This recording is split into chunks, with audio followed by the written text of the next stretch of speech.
ఓం సాయిరామ్. జై శ్రీరామ్. శ్రీ సాయినాథ స్తవనమంజరి యొక్క విశిష్టత. స్వర్ణయోగి అయిన సాయిబాబా ఇనుపముక్క లాంటి ఒక సామాన్య పోలీసు కానిస్టేబుల్ను బంగారం లాంటి సాధు సత్పురుషుడుగా తీర్చిదిద్దారు. అతడి కీర్తనల ద్వారా వేలాది మంది సాయి భక్తులుగా మారడానికి దోహదం చేశారు అని ఆల్ ఇండియా సాయి సమాజ్ మద్రాసు వ్యవస్థాపకులు, అధ్యక్షుడు అయిన పూజ్యశ్రీ బివి నరసింహస్వామి గారు దాసగను మహారాజు గురించి కొనియాడారు.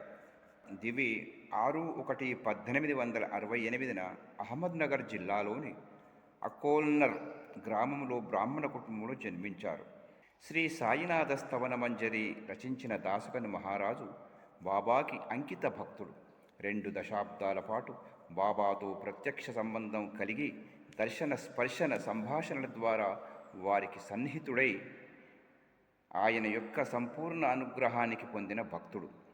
మహారాష్ట్ర దేశమంతటా పర్యటించి తన హరికథల ద్వారా సాయిబాబా మహాత్యాన్ని, లీలలని విరివిగా ప్రచారం చేశాడు. చక్కని మరాఠీ కవచనంతో, మధుర మనోహర కంఠంతో, గాన నైపుణ్యంతో, భక్తి పారవశ్యంతో, సర్వత్రా సాయిని దర్శించగల మనస్తత్వంతో వేలాది మంది భక్తులను ఆకర్షించి సామాన్య ప్రజానీకం సహితం సాయి భక్తులై తరించడానికి దోహదం చేసిన సమర్థుడు, గురుసేవా పరాయణుడు శ్రీ దాసగను మహారాజు. సద్భక్తితో సత్యాన్వేషణ చేసి తన్మయుడై తన భాషా నైపుణ్యం, స్వానుభవం జోడించి శ్రీ సాయినాథుని స్తుతిస్తూ గానం చేస్తూ మరాఠీ భాషలో 163 శ్లోకాలతో ఈ శ్రీ సాయినాథ స్తవనమంజరిని రచించాడు.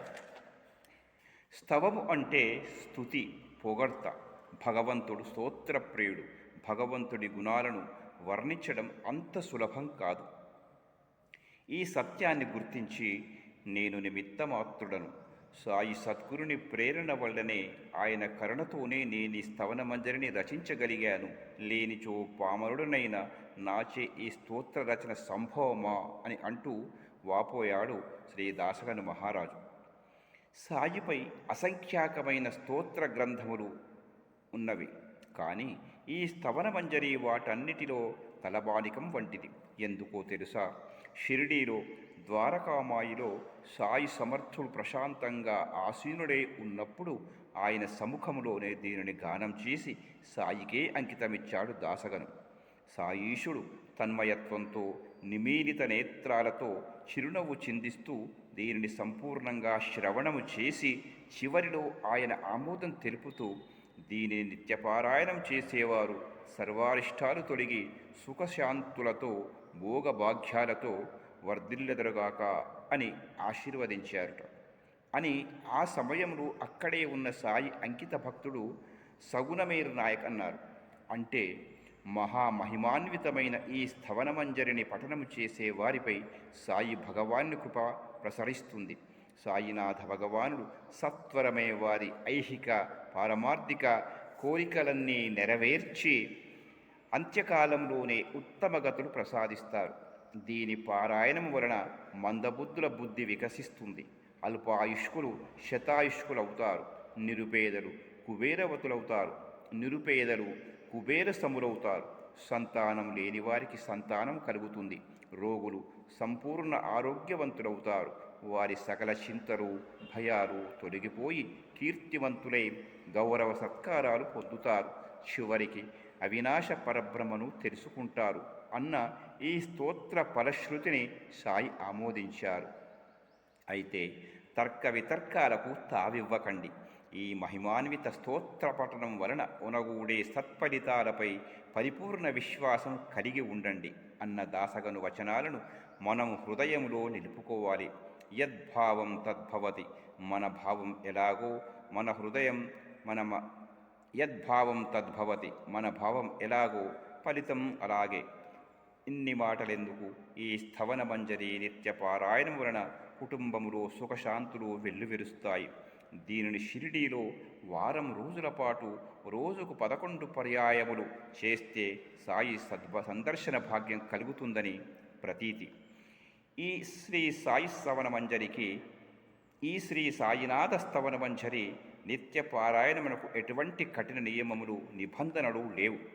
కేవలం సాయి పట్ల సంపూర్ణ విశ్వాసం, భక్తి, ప్రేమలే అసలైన సిసలైన నియమాలు. ఏ సమయంలోనైనా సరే, పగలు కానీ రాత్రి కానీ ప్రశాంతమైన మనసుతో వీలైనంత ఏకాంత ప్రదేశములో కూర్చొని సాయిబాబా రూపాన్ని మనసులో ధ్యానించి పారాయణం చేయవచ్చు. ఈ స్తవన మంజరి నిత్యపారాయణ చేసే వారి సకల కష్టాలు 1 సంవత్సర కాలంలోనే తొలగిపోతాయట.